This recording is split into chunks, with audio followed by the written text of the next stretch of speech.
Salut à tous et bienvenue dans ce nouvel épisode d'Esprit BNB. Esprit BNB, c'est le podcast qui va booster ta location courte durée, mais pas que. Si tu fais de l'IMO en général, tu verras qu'ici on aborde beaucoup de sujets autour de ce thème.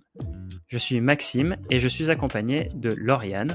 Hello. Aujourd'hui, nous allons parler investissement immobilier avec notre invité Thibaut, cofondateur d'Imo Compare. Nous allons discuter des différentes opportunités qui existent en fonction du profil de chacun. Parce qu'en effet, en matière d'investissement immobilier, il n'y a pas un modèle idéal. Il existe une multitude de solutions pour s'adapter au profil et aux objectifs de chacun. Mais avant de commencer cet épisode, je voudrais vous remercier. Sincèrement, vous êtes toujours plus nombreux à nous écouter et à nous suivre sur les réseaux sociaux. Si vous ne voulez rien rater de l'actualité d'Esprit BNB et de la location courte durée, inscrivez-vous à notre newsletter gratuite sur notre site espritbnb.com. Vous pourrez aussi y retrouver tous nos épisodes, ainsi que tous nos bons plans et les cadeaux que nous vous proposons au fil des épisodes, que Samy vous promet avec beaucoup d'entrain. J'allais te corriger, Samy. Sans plus attendre, je vous propose de passer à notre sujet du jour avec Thibaut, qui nous fait le plaisir de participer à cet épisode. Salut Thibaut. Salut, enchanté, merci de me recevoir. C'est un plaisir de te recevoir aujourd'hui car le sujet qu'on va aborder est vraiment intéressant. C'est vraiment une façon un peu différente d'aborder l'investissement immobilier, parce qu'on a l'habitude d'aborder le sujet sous l'angle de la rentabilité avec plutôt une vision projet. Et aujourd'hui, on va prendre un angle différent puisqu'on va l'aborder avec une vision plutôt individuelle, vraiment centrée sur celui qui investit. Mais avant de commencer vraiment sur ce point, est-ce que Thibaut, tu peux te présenter rapidement pour que les gens puissent savoir qui tu es et comprendre ton niveau d'expertise dans le domaine? Bien sûr, avec grand plaisir. Moi, j'ai commencé par une école de commerce assez classique et ensuite je me suis lancé dans la finance. Donc, j'ai d'abord fait du financement. Donc, j'ai essayé d'étudier les entreprises pour savoir si oui ou non j'allais leur octroyer des prêts. Ensuite, j'ai travaillé un an dans le monde de la fusion-acquisition avec l'objectif de, en fait, tout simplement vendre des entreprises. Donc, il fallait aussi faire toute une analyse financière. Et ensuite, j'ai travaillé en private equity, donc c'est l'investissement dans des entreprises non cotées. Et donc là aussi, pareil, il fallait pouvoir se renseigner un maximum sur les entreprises et pouvoir les analyser un maximum. À partir de ça, en fait, j'ai décidé de me lancer dans l'immobilier parce que c'est une passion que j'avais et l'investissement en général. Et en fait, je me suis rendu compte que sur l'immobilier, il y avait énormément d'opacité sur ce secteur-là et que je voulais utiliser tout ce que j'avais appris à faire dans l'analyse de société pour pouvoir analyser des sociétés d'immobilier, donc des prestataires dans l'immobilier, et pouvoir transmettre ça à la majorité des personnes en publiant toutes mes conclusions sur Internet et en ligne, donc sur le site Imo Compare, où on va être un petit peu l'UFC que choisir de l'immobilier, en proposant à tout le monde de pouvoir choisir les meilleurs prestataires tout en leur offrant des réductions qui sont négociées par Imo Compare. Ok. D'accord, donc en fait, vous comparez toutes les solutions. C'est bien d'avoir appelé ça Imo Compare, au moins c'est clair. Vous comparez toutes les solutions qui sont sur le marché pour vraiment avoir une vision d'ensemble, comme tu le disais, sur Exactement. c'était qui que tu citais comme généraliste? Un comparateur indépendant finalement. UFC que choisir. Voilà. Donc des sites qui permettent vraiment de comparer au maximum et d'aider le consommateur à choisir les meilleurs intermédiaires. On sait que dans la finance et l'immobilier en particulier, peut y avoir beaucoup de choses qui peuvent être trompeurs et quand on s'y connaît pas, ça peut être assez piégeux. Et donc nous, l'objectif, c'est d'apporter de la transparence et d'abord de pouvoir comparer quel type d'investissement aussi me correspond. Donc il y a plein de façons d'investir dans l'immobilier avec, sans emprunt, à partir de 1 euro, etc. Donc déjà on essaie de faire le tri là-dessus. Et une fois que la personne a choisi un investissement qui lui correspond, on va l'aider dans toutes ces étapes avec des articles et des guides, notamment comment trouver ensuite un chasseur si on a décidé d'investir dans l'immobilier en direct, comment trouver son comptable idéal, enfin voilà, toutes ces choses-là pour aider tous les investisseurs immobiliers à faire les meilleurs choix et en plus leur offrir des réductions.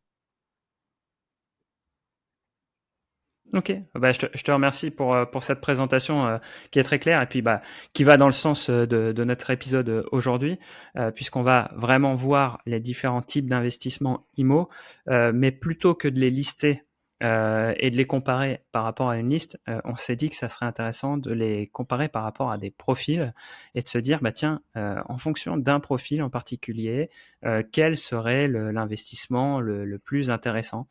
Et donc du coup, moi, le premier profil que j'ai noté, c'est un profil, on va dire, le plus générique et le plus moyen possible.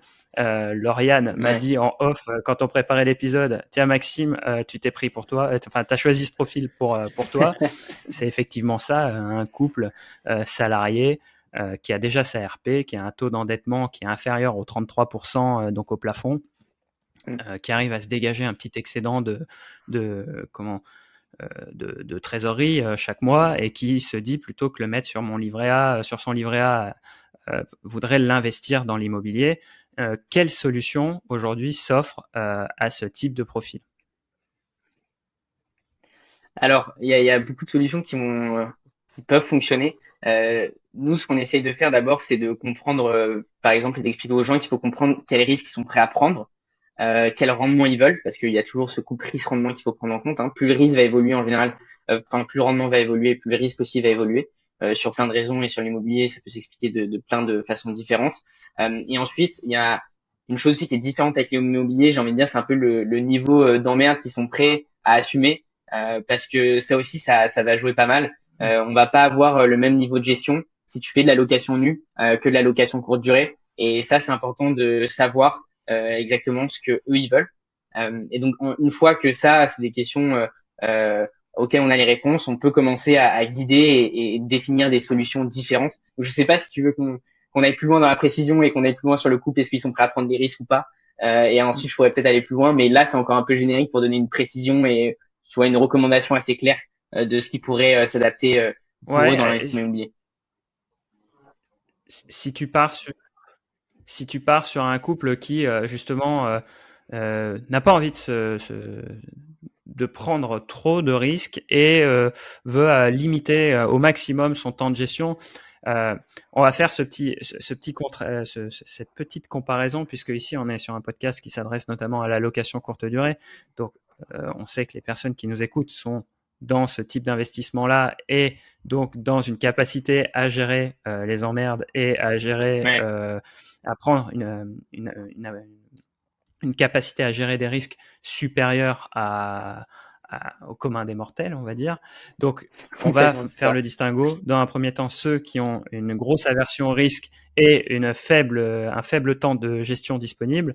Et puis après, bon, bah, Mm. le cas inverse, qui se rapproche beaucoup plus de nos auditeurs, et peut-être leur proposer une alternative aussi à l'investissement pur pour après exploiter en LCD s'il en Ouais. existe. Complètement. Bah, sur l'investissement en direct, hein, sur l'immobilier pour un couple qui a pas trop envie de trop se prendre la tête et avoir une gestion assez simple, on va dire. Bah, il y a toujours des classiques, mais qui fonctionnent. Après, il faut toujours faire ses vérifications. Mais le studio étudiant, voilà, c'est quelque chose qui se loue assez bien, qui se valorise assez bien dans le temps aussi, avec une étude de marché qui est assez simple à faire, on va dire. Donc ça permet voilà de vraiment investir de l'argent et d'être entre le rendement et l'investissement patrimonial, on va dire.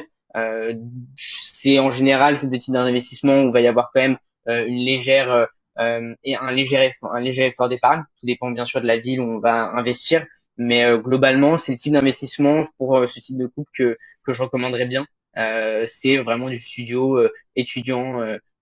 Voilà, plutôt sur des villes de taille moyenne pour quand même aller chercher de la rentabilité, pas sur du Paris ou du Lyon où la rentabilité va être vraiment compliquée à aller chercher. Je pense que ça peut être une très bonne solution pour eux. Et si vraiment ils veulent pas du tout gérer et pas du tout s'en occuper, bah, il y a plusieurs choses pour l'investissement. Il y a de l'investissement clé en main qui existe. Donc, c'est des sociétés qui s'occupent de chercher le bien et de faire toutes les étapes, de gérer les travaux, etc. Et une fois que le bien est acheté, etc., on peut le passer en gestion locative. Et donc, vraiment, on peut investir dans l'immobilier quasiment sans rien faire. Donc, ça peut être une très bonne solution pour des couples qui ont un petit peu d'argent à placer, je pense.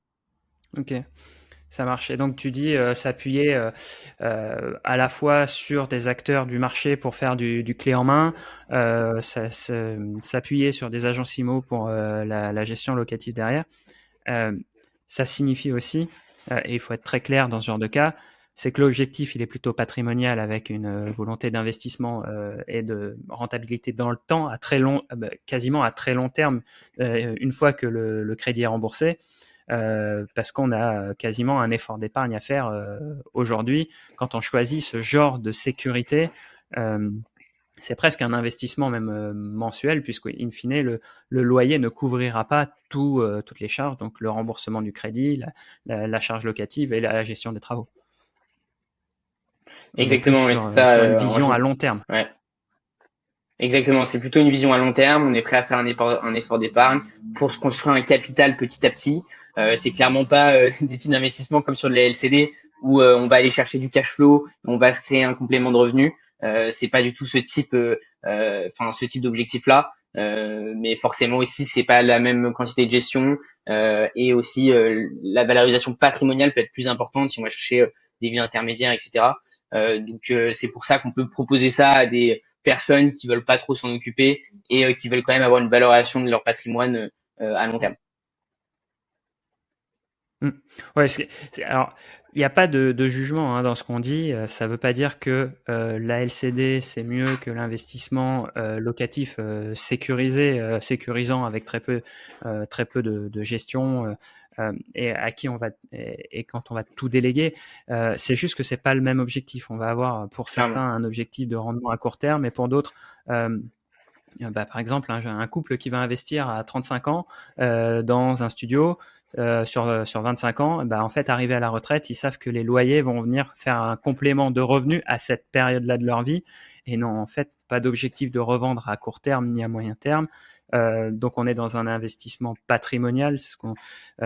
L'idée, c'est de se créer un portefeuille d'actifs, mais qui ne portera réellement ses fruits que à très long terme, et chacun ses objectifs. Aujourd'hui, il y en a qui font de la LCD justement pour avoir un rendement immédiat, pour pouvoir se débarrasser au plus tôt de ces dettes auprès des agences bancaires, notamment les crédits IMO. Donc ça, c'est très intéressant d'avoir ce comparatif. Et comme je le disais, il n'y a pas de bon investissement.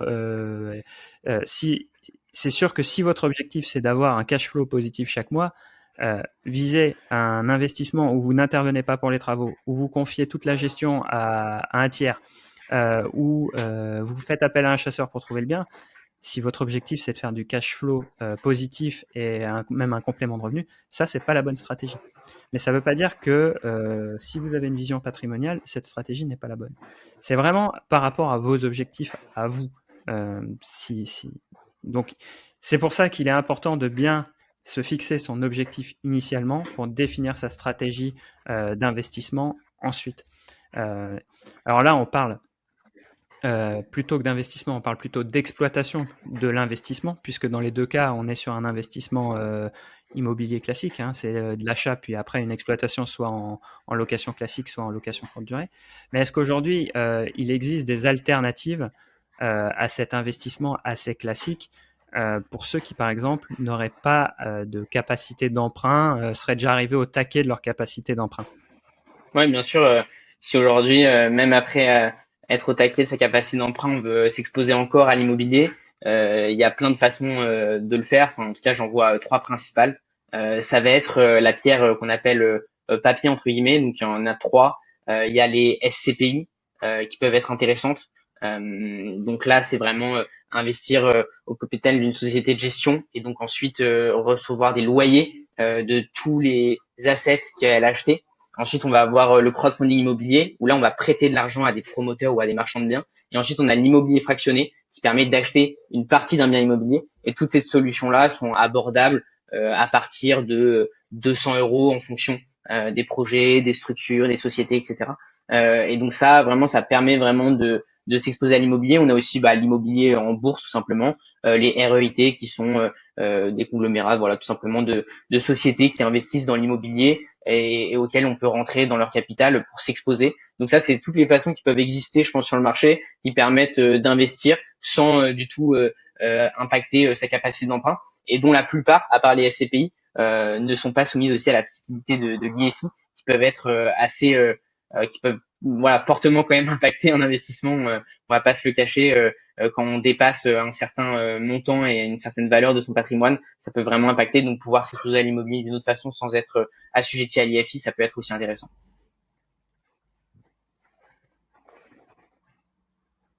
Ok. Et du coup, moi, je voulais revenir sur le premier. Donc, tu as parlé d'investissement immobilier papier.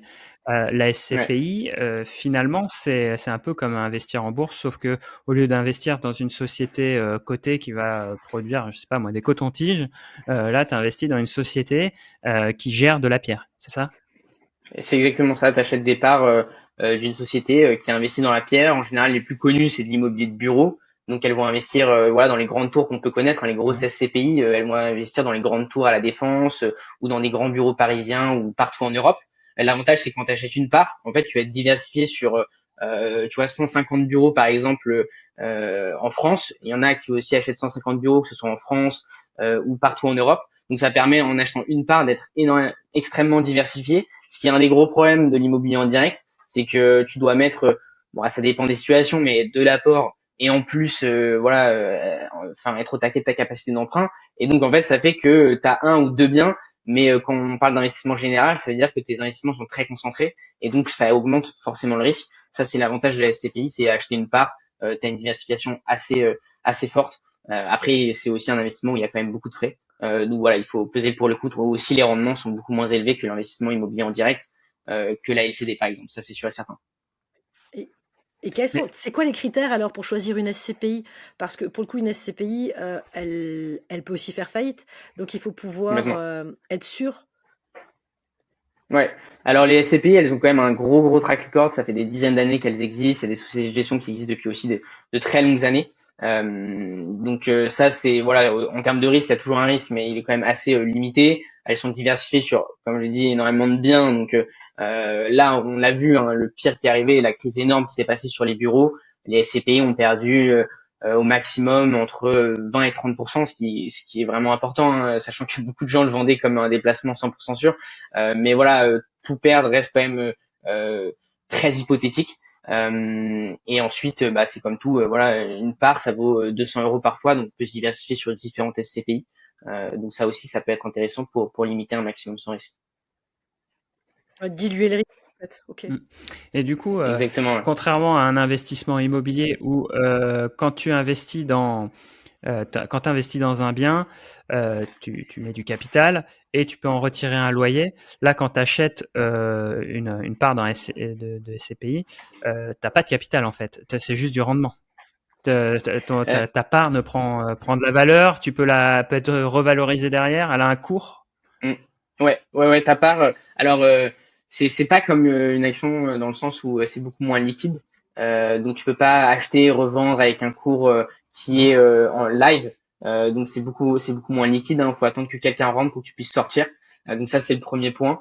Mais sinon, oui, en fait, tu achètes quand même une part qui a une valeur. Et en fait, la valeur de ta part, ça va être l'équivalent en fait de tous les biens, de la valeur de tous les biens. Et donc, en fait, il y a tous les régulièrement, hein, des experts qui viennent pour valoriser tous les actifs de la SCPI, qui vont dire voilà, tous les actifs valent tant, et donc ta part vaut tant. Et donc si ta part va potentiellement pouvoir augmenter, sa valeur va augmenter si la valeur des actifs de toutes les SCPI ont augmenté. Donc tu as à la fois le rendement et aussi potentiellement une augmentation de la valeur de ta part à travers le temps. Et donc au final, on peut voir sur les SCPI, hein, c'est comme l'immobilier en direct, on peut regarder l'indicateur qui est intéressant, le TRI, qui permet de comparer facilement deux investissements, l'investissement immobilier en direct et l'investissement SCPI. Mais voilà, c'est sûr que les rendements n'ont rien à voir avec ce qu'on peut voir sur de la LCD. Je le répète, c'est intéressant pour les gens qui veulent vraiment être complètement passifs avec un risque très limité, enfin en tout cas assez faible. Hein. Il y a peu de volatilité hein, sur des gros immobiliers de bureau. Alors, ce qui s'est passé récemment me contredit un petit peu, mais voilà, c'était un événement assez exceptionnel avec une augmentée des taux très rapide, donc ça a baissé assez fortement, mais autrement, ça reste assez stable. Okay. Je voudrais juste revenir sur un élément là dont tu parles, qui est un indicateur, le TRI. Ouais. Est-ce que tu peux nous expliquer ce que c'est que le TRI et à quoi ça sert? Alors, le TRI, pour moi, c'est un peu l'indicateur phare, surtout quand on veut comparer différents investissements. En fait, le TRI, ça va être, on va dire, c'est un calcul qui est pas compliqué, mais ça permet en fait de calculer le rendement de son investissement tout en prenant en compte le temps de tous ces cash flows, en fait, de quand est-ce qu'on reçoit tous ces cash flows. Et donc, ça ajoute l'aspect temps à votre calcul de rendement parce que on le sait en finance, en fait, on va pas 10 euros aujourd'hui valent pas la même chose que 10 euros plus tard. Et ça, c'est quelque chose qu'on prend pas en Ouais. compte quand on regarde juste le rendement. Le TRI va apporter cette dimension pour pouvoir comparer deux investissements. Et ensuite, le TRI, ce qui est important, c'est de calculer en fait la somme de tous les cash flows en fait que vous faites dans un investissement, et ça va vous donner un TRI, ça va permettre vraiment de comparer des investissements en prenant en compte tous les cash flows qui incombent à cet investissement. Donc par exemple, l'investissement immobilier, il faut enlever les charges, la fiscalité, enfin tout ce qui peut vous coûter, et vraiment les cash flows net. Et ensuite, ça vous permet de calculer le TRI. Et en fait, ce TRI va vous permettre de comparer un investissement en bourse, un investissement en SCPI, un investissement en direct. Et ça va vraiment permettre de regarder simplement la différence de rentabilité. Ok. Oui, donc c'est l'indicateur à bien prendre en compte quand on regarde les différentes solutions qui s'offrent à nous lorsque l'on veut investir notamment dans l'immobilier, mais aussi Exactement. pour pouvoir comparer avec un investissement dans une start-up ou ou en bourse Exactement. plus simplement, plutôt même qu'une start-up faire participer à une levée de fonds. C'est très Après, voilà, le intéressant. TRI, Du forcément, coup, ça, pour revenir sur le sujet pardon. des SCPI, Ouais. ouais, pour revenir sur le sujet des SCPI, à quel public ça s'adresse principalement ce mécanisme, cette option? Alors, les SCPI, pour moi, ça va vraiment s'adresser aux personnes qui ont une aversion au risque assez forte, qui ont pas envie de voir leur portefeuille monter, descendre assez régulièrement, qui aussi ne veulent pas s'impliquer dans leur investissement. C'est entièrement passif. On peut même faire des versements réguliers, donc qui veulent vraiment pas s'en occuper et qui ont pour objectif de développer un capital aussi à long terme. L'aspect SCPI est aussi très long terme parce que on a quand même des frais de souscription importants. Donc il faut pouvoir les amortir et donc rester investi longtemps dans les SCPI, minimum 8 à 10 ans. Et donc des personnes qui sont long terme, qui n'ont pas envie de s'impliquer dans leur investissement et qui cherchent quand même une valorisation de leur capital et qui cherchent aussi à se diversifier potentiellement sur d'autres investissements, par exemple s'ils ont investi en bourse, etc. Une façon simple et efficace de s'exposer à l'immobilier. Je pense que c'est vraiment ce type de personnes qui peuvent être intéressantes. Après, des personnes aussi potentiellement plus âgées qui ont envie d'avoir un complément assez stable à la retraite peuvent investir dans les SCPI et recevoir des loyers de façon régulière. Donc ça peut être aussi une façon intéressante pour eux d'investir dans l'immobilier. Et ceux aussi qui n'ont pas de capacité d'emprunt forcément.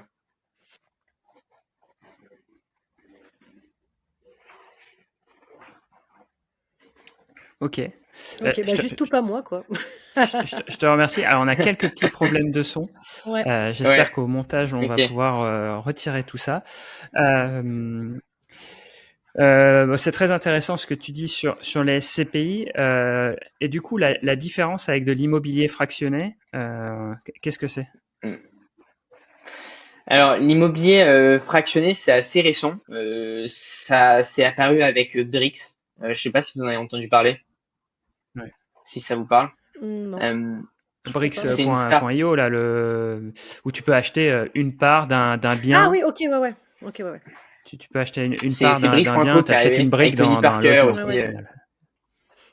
Exactement, c'est ça. Et donc c'est apparu, eux ils sont apparus à environ 5 ans avec l'idée de se dire ok, on achète un bien, on le divise et on permet à chacun d'investir à partir de 1 euro ou 10 euros, je sais plus exactement le prix. Donc eux au début ils sont vraiment lancés très start-up et du coup ils ont vendu des rendements qui étaient complètement illusoires au début. Hein. Donc voilà, ils se sont fait un peu rattraper par l'AMF aussi. Donc les débuts de l'immobilier fractionné ont été un peu tumultueux. Et en fait, aujourd'hui, le concept qui a changé depuis que l'AMF est arrivé et qui se généralise, c'est de dire que la société de gestion, en fait, va créer une société qui va acheter le bien et cette société va émettre des obligations qui sont directement reliées à la performance du bien. Donc, elles sont à la fois reliées au loyer. Donc, c'est-à-dire que si voilà la société de gestion touche 100 euros de loyer, bah, elle doit reverser ses loyers aux détenteurs de l'obligation. Et elle est aussi liée à la prise de valeur du bien. Donc à la fin, quand le bien est vendu, les détenteurs de l'obligation toucheront donc seront remboursés à la hauteur de ce qui a été touché à la vente du bien. Et donc ça, c'est un concept qui a été assez novateur et qui fonctionne plutôt pas mal chez les investisseurs particuliers pour sa dimension passive. Mais c'est intéressant parce que tu as du court terme dedans, pour le coup, avec les loyers, et tu as du long terme pour la vente, en fait. Ouais, c'est ce qui se Finie, rapproche c'est vachement finalement bien. le plus de l'investissement immobilier, mais avec où t'es pas obligé d'aller voir ta banque pour lever Exactement. un crédit IMO là-dessus. Et tu dilues le risque parce que Exactement, pour le coup, tu peux investir un peu, mais sur Mais plusieurs biens, quoi. du coup, tu touches une c'est ça. fraction de loyer chaque mois? Comment ça se passe? Exactement. Tu touches une fraction de loyer. Alors ça dépend, parfois c'est par mois, par trimestre, mais au prorata de ce que tu Oui, as parce que bon, investi j'imagine que dans le si bien. On entend Maxime qui est intéressé, là. Non, mais j'imagine bien que si tu as investi 1000 euros dans un bien à 100 000 euros, tu vas pas recevoir, je sais pas, 5 euros tous les mois. On va te faire un virement annuel de 60 balles. Si. Alors c'est assez marrant. Moi j'ai investi du coup, j'ai investi un petit peu. C'est pas une grosse partie, mais un petit peu là-dedans. Et tous les mois, je reçois 41 centimes d'un investissement que j'ai fait, plus pour tester la plateforme, etc. Mais du coup, si, je reçois mensuellement 41 centimes d'un de mes investissements. Et Mais tu vois, alors, Maxime, il y a ta solution, là. tu vois maintenant, mais on a fait l'épisode de la semaine dernière sur la fiscalité immobilière. Ouais. Du coup, tu les déclares en quoi ces revenus issus de l'immobilier fractionné? Tu payes En une flat revenus tax dessus, fonciers, je en pense. BIC? C'est de la flat tax. Ils te C'est prennent pas la taxe 30% de flat directe tax dessus, sur la les. flat tax? Normalement, alors sur celui-là, je sais pas, il y en a qui prennent directement la flat tax dessus, en effet. Sur celui-là, honnêtement, je sais plus. Mais en tout cas, la fiscalité, c'est la flat tax. Sur tous les intérêts perçus d'une Tu vois, obligation, Maxime, c'est de la flat tax. tes 41 centimes, c'est du net. C'est du net, ouais, parce Tes que bon, 41 centimes, c'est du net. se retrouver à frauder le fisc pour 41 centimes, c'est Non, dommage, non, tu c'est vois, sûr, c'est sûr. Ça serait embêtant. Mais j'ai du eu coup, un ouais. redressement de 4,50 € plus 1000 € d'amende. Ah, Ouais, c'est mais très du cool. coup, alors, cet immobilier fractionné, c'est pas du tout la même chose que le crowdfunding finalement. Parce que le crowdfunding, tu fais un one shot où tu vas aider, mais tu touches à la fin les intérêts. Alors crowdfunding immobilier, on peut peut-être expliquer pour ceux qui savent pas. Moi, j'investis là-dedans en plus de la LCD quand j'ai des petits sous qui me restent, hop, ça part dans différents projets de crowdfunding parce que c'est assez intéressant. En général, je suis plutôt aux alentours du 12%, tu vois, de Complètement, ouais. renta. Donc voilà, c'est pas mal quand même. Après, c'est 12% de plutôt renta, des c'est pas opérations de mal. marchand. Ouais, c'est Mais plutôt. après, c'est souvent des opérations de marchand de biens plutôt que l'achat et de location. Donc c'est plutôt du court terme, c'est sur du 2 ans, Ouais. 3 ans maximum. Ouais, Enfin, je sais pas, explique-nous. Non, complètement. Le crowdfunding immobilier, c'est différent dans le sens où en fait, ça va être exactement le même produit financier en tant que tel. Hein. Ça, c'est structuré un peu préparé. C'est une obligation. Donc, que ce soit l'immobilier fractionné ou du crowdfunding immobilier, on achète une obligation comme on peut acheter des obligations aussi en bourse. Il y a plein d'obligations qui sont cotées, des obligations d'État, etc. Donc, c'est quelque chose qui est très connu et très souvent utilisé, l'obligataire. Qui est très connu et qui est très encadré aussi. Et voilà, en fait, tout ce qui va dépendre, c'est ce que tu vas financer. En fait, une obligation, c'est vraiment prêter de l'argent à une entité. Là, tu vas prêter ton argent sur le crowdfunding immobilier, soit pour financer une opération de promotion immobilière, donc construire des logements neufs, par exemple, ou prêter de l'argent à un marchand de biens qui va lui permettre de faire ses travaux, etc., et après de se faire sa marge et de te rembourser. Et l'immobilier fractionné, si tu vas prêter ton argent pour qu'une société achète un bien immobilier, l'exploite et te redonne les fruits de cette exploitation. Alors bien sûr, l'immobilier fractionné, Tiens, du coup, va y avoir plus de frais que sur l'immobilier en direct. peut-être pas la même renta pour le coup que sur du crowdfunding. C'est quoi les moyennes des Non, rentas sur du fractionné? alors on va essayer de toujours Ça parler dépend. en brut. Si je parle, non, mais on va parler toujours en brut. Mais en brut, globalement, on va être sur entre 6 à 8% plutôt. Et vraiment 6 à 8%. Ok. Après, forcément, ça va dépendre. Et Mais si c'est on pas varie un dégueulasse en fait, TRI, hein. non, Parce que 6 ça à peut huit être pour vraiment cent, intéressant. tu t'embêtes pas à acheter un appartement, tu t'embêtes pas avec toute la location, la gestion locative, ni rien. Et au pire, même si tu avais acheté un appartement, tu l'aurais donné en gestion à une agence IMO, ça t'aurait quand même fait descendre ta renta aussi. Mm. Donc 6 ou 8% sur plusieurs projets où tu rentres tous les mois et in fine, tu touches encore sur la vente, c'est pas mal, je trouve. C'est vraiment vraiment un intéressant. Ouais. complément. L'immobilier fractionné, tu me dis si je me trompe, hein, moi je le vois Ouais. vraiment comme un complément à l'investissement classique, puisque l'investissement classique, tu vas avoir un effet de levier bancaire, puisque si tu as les capacités d'emprunt, si ton dossier passe, enfin bref, on va passer toutes ces hypothèses-là, mais là, tu as un effet de levier puisque finalement, même si tu dois mettre de l'apport, ton taux de retour par rapport à l'euro investi peut être multiplié par 10, 20, même certainement beaucoup plus, puisque in fine, les mensualités de crédit sont payées par ton locataire, mais tu as pu investir grâce à un emprunt et rembourser cet emprunt sur des loyers pas encore perçus. Alors que quand tu fais de l'IMO fractionné, je pense pas que ce soit judicieux de lever de la dette pour aller investir dans de l'IMO fractionné. Donc du coup, c'est sur fonds propres, quand tu as de la trésor, que tu as de la trésor et que tu souhaites placer cet argent avec un rendement supérieur et que tu veux rester dans le domaine de l'IMO. Ouais, si j'ai bien compris. Je suis entièrement d'accord avec toi et je pense qu'il faut vraiment, dans sa stratégie un petit peu patrimoniale, hein, si on regarde global, dissocier les deux. Il y a ma capacité d'emprunt, qu'est-ce que j'en fais? Souvent, bah, ça va être soit résidence principale, soit investissement locatif. Après, il y a plein de façons, hein, comment j'investis dans le locatif, comment j'investis dans ma résidence principale, etc. Et ça, c'est vraiment un sujet différent. Et ensuite, c'est ma trésor, ma capacité d'épargne. Voilà, je peux mettre 300 euros de côté, épargner 300 euros de côté. Qu'est-ce que j'en fais? Quel risque je suis prêt à prendre? Et là, on va commencer à regarder des investissements type l'immobilier fractionné, les SCPI, le crowdfunding immobilier, ou alors d'autres investissements comme la bourse, les obligations qui sont cotées ou ces genres de choses. Ça, c'est encore une autre chose qui est différente de l'immobilier en direct, comme tu l'as dit, où tu peux bénéficier d'une capacité d'emprunt, d'un effet de levier, donc forcément accélérer ton enrichissement, voilà, qui beaucoup plus rapidement. Faut voir l'IMO fractionné, enfin ce que tu appelles l'IMO sur papier, comme en fait une alternative à l'assurance vie finalement. Exactement, en fait, c'est des placements vraiment financiers que moi je dissocierais vraiment de l'investissement immobilier en direct et qui permet quand même de s'exposer à de l'immobilier, qui est intéressant, qui est un sous-jacent super intéressant pour justement qui est décorrélé par exemple de la bourse, qui est très important dans une stratégie patrimoniale globale, hein, de diversifier ses investissements et d'avoir des investissements qui sont décorrélés les uns des autres pour avoir moins de volatilité sur ces investissements globaux. Donc ça, c'est quelque chose qui est important. Et donc, effectivement, c'est dans mon assurance vie, qu'est-ce que je vais mettre? Je peux mettre un peu de SCPI. Alors l'immobilier fractionné, c'est pas encore possible, mais dans mon PEA, par exemple, je peux mettre déjà du crowdfunding, je peux mettre de la bourse, etc. Et donc créer une stratégie patrimoniale globale qui, sur mes investissements financiers, va croître petit à petit. Et de l'autre côté, j'utilise ma capacité d'emprunt pour faire un investissement immobilier et pour accélérer encore plus mon enrichissement. Ok. Et alors, ça me permet de rebondir sur un sujet parce que là, on parle d'IMO fractionné et de capacité d'emprunt avec le levier bancaire.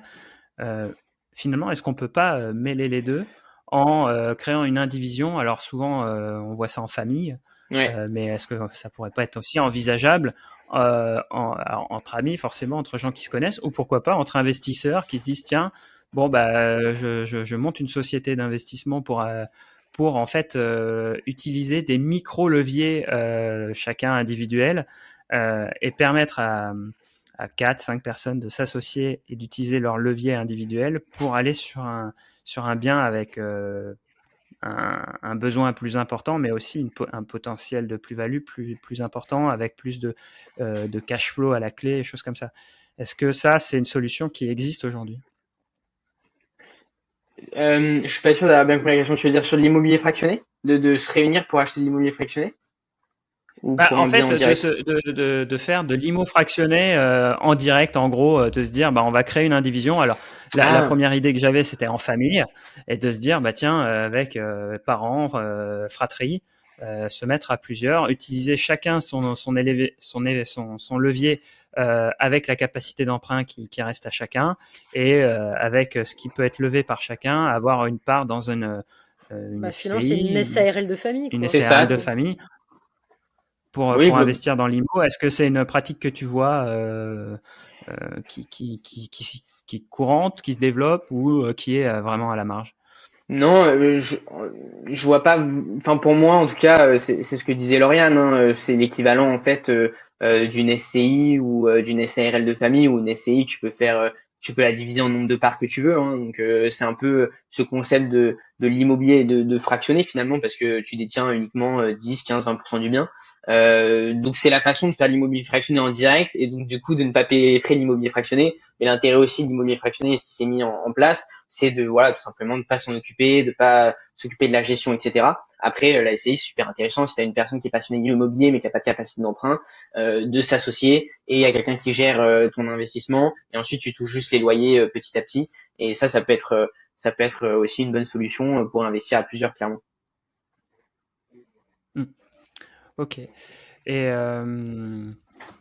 est-ce que, pour revenir au sujet principal de ce podcast, donc, qui était de se dire quel type d'investissement par rapport à un profil, est-ce que tu vois d'autres solutions pour d'autres profils qui pourraient être plus atypiques?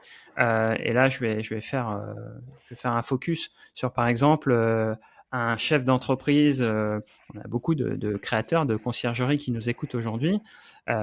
Comment investir dans l'IMO quand on a des revenus qui ne sont pas des revenus salariés?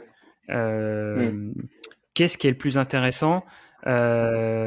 Sachant qu'on n'a pas forcément d'effet de levier, notamment quand on est jeune créateur d'entreprise, comment on peut utiliser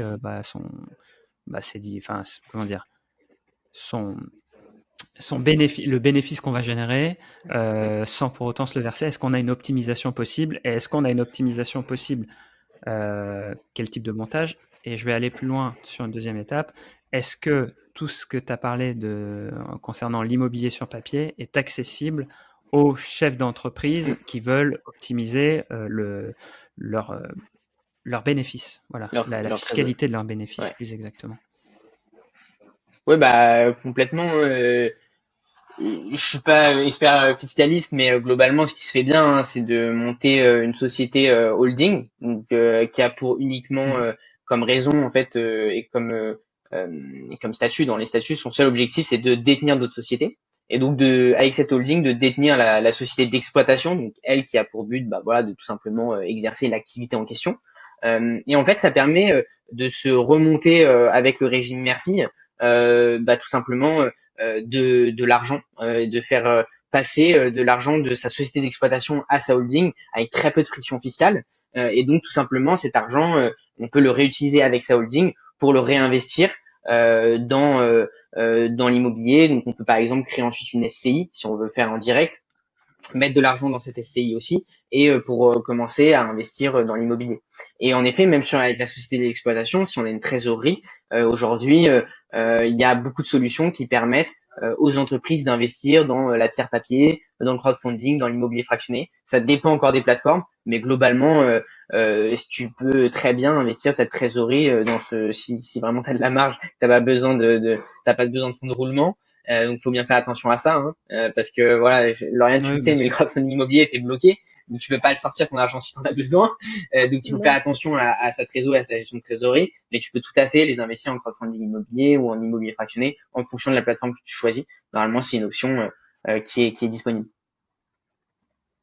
Ok, c'est intéressant parce que bon, on a dans les personnes qui nous écoutent pas mal de créateurs aussi d'activités qui interviennent dans l'immobilier, mais qui, du fait de leur statut, ne peuvent pas toujours profiter de cet effet de levier parce qu'il faut un bilan avec 3 années, il faut 3 bilans. On en a parlé à plusieurs reprises au cours de nos épisodes, mais il y a quand même pas mal d'entraves qui peuvent exister, même si le statut de chef d'entreprise permet quand même aussi d'optimiser, comme tu le disais, les rentrées d'argent d'une entreprise grâce à des montages. Mais voilà, c'est intéressant de savoir qu'on peut aussi aller sur des investissements qui sont moindres, puisque l'immobilier, s'il n'y a pas le levier bancaire, ça reste... aujourd'hui, il n'y aurait pas le levier bancaire, on aurait très peu d'investisseurs immobiliers, ce serait réservé à une élite de personnes qui disposent de fonds très important. Aujourd'hui, ce qui permet aujourd'hui la liquidité du marché immobilier, c'est quand même cette capacité à lever de l'emprunt. Si on ne l'avait pas, il y aurait beaucoup moins de transactions aujourd'hui, je pense, et beaucoup moins d'inflation sur les prix aussi immobiliers, puisqu'on aurait beaucoup moins d'acheteurs. Ça serait réservé quand même à très peu de gens. Je voudrais faire peut-être un dernier focus dès que le pouvoir d'achat a baissé. Une typologie. Ouais, pardon, Ouais. vas-y, je voulais pas te couper. Désolé, non, je disais, on l'a vu, on a un peu décalé. On l'a vu récemment hein, quand le pouvoir d'achat, enfin la capacité d'emprunt a baissé pour quasiment la totalité des Français. Les prix ont suivi dans les mois qui ont suivi et on l'a vu récemment avec des prix de l'immobilier en France qui ont quand même bien baissé dernièrement parce qu'avec des taux d'intérêt qui ont fortement augmenté, les Français ne pouvaient plus emprunter autant et donc ça a directement impacté les prix de l'immobilier quoi. Ouais, les prix et puis le nombre de transactions aussi, hein, de transactions Ouais, c'est effondré. qui a fortement chuté. On pense à tous les agences immobilières qui travaillaient beaucoup, principalement dans les transactions et qui aujourd'hui sont en grande difficulté puisque il y a beaucoup moins d'offres sur le marché, beaucoup moins d'acheteurs. Tout le monde on est dans une phase assez attentiste finalement, Ouais. et certainement que l'immobilier papier peut être une alternative dans cette phase d'attente pour placer ce qui sert quand même d'apport aujourd'hui et quand même bénéficier d'un rendement qui peut être intéressant. Bah, c'est Euh, sûr. Moi, je voulais Justement, pour revenir rebondir, sur un dernier sur sujet l'immobilier fractionné notamment. par rapport à... euh, Il y a un petit décalage de son. Ouais, Vas-y, je je te crois. laisse finir et puis après j'enchaîne sur ma question. Non, mais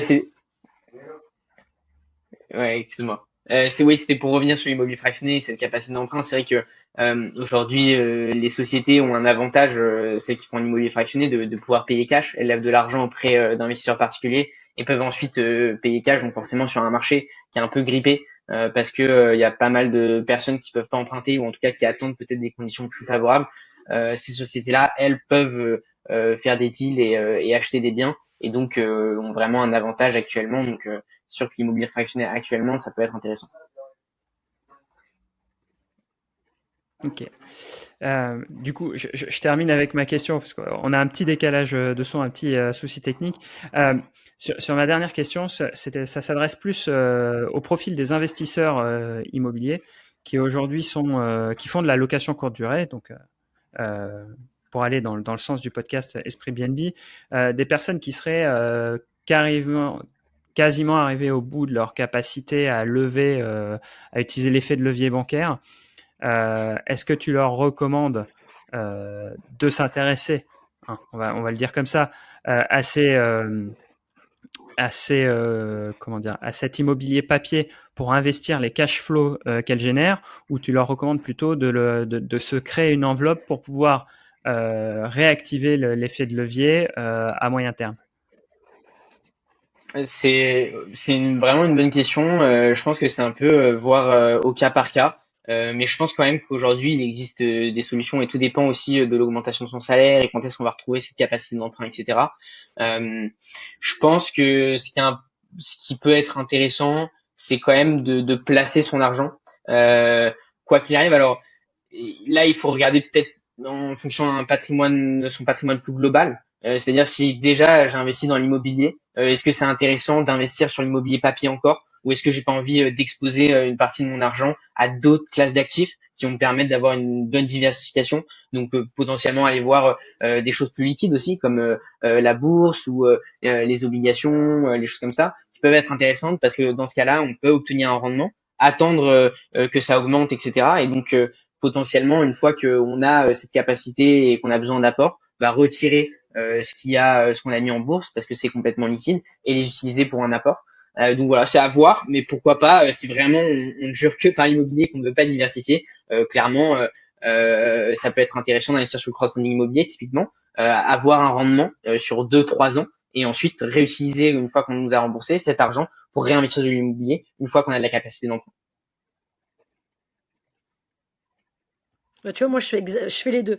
J'ai le crowdfunding immobilier, mais je sais que ça va être bloqué pendant un certain temps, 2 ans, 3 ans, mais c'est quand même assez rentable, mine de rien.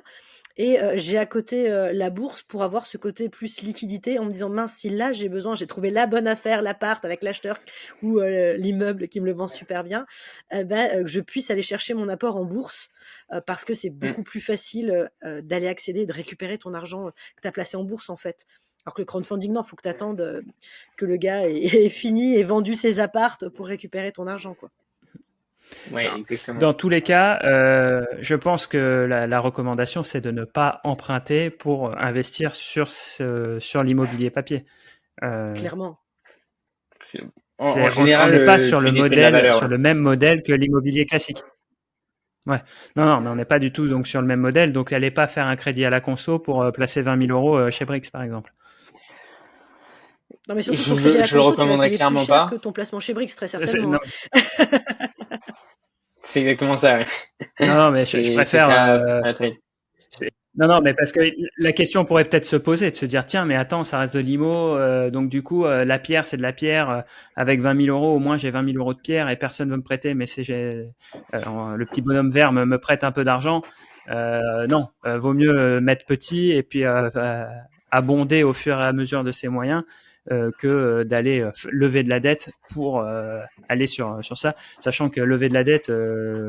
vaut mieux garder ses capacités d'emprunt pour aller sur un vrai projet, quitte à investir dans une toute petite ville et prendre un tout petit projet, quoi.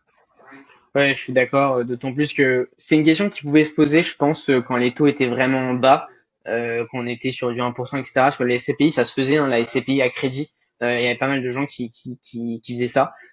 Aujourd'hui, avec les taux actuels, globalement, hein, si on prend ton rendement net de fiscalité et que tu prends un emprunt pour acheter de la SCPI, t'es perdant quasiment à chaque fois. Donc oui, c'est clairement pas une bonne chose à faire actuellement.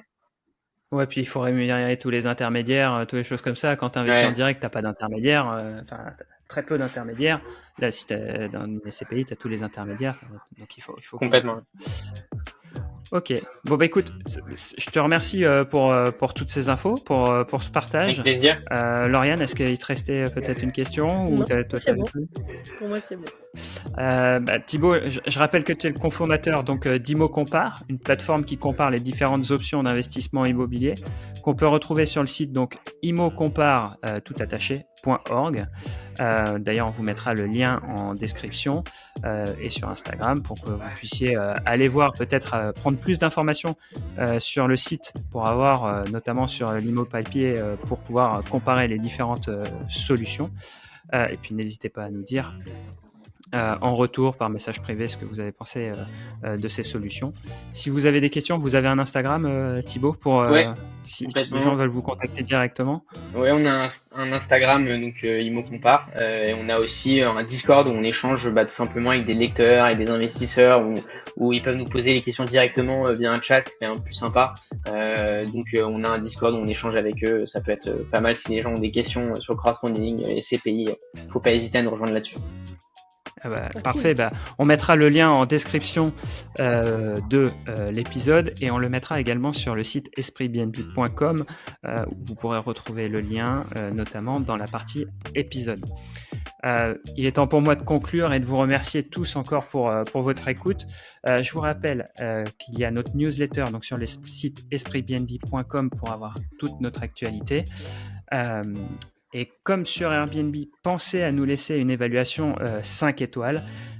D'abord parce que ça nous fait super plaisir et vous imaginez pas à quel point on est content d'avoir des super évaluations.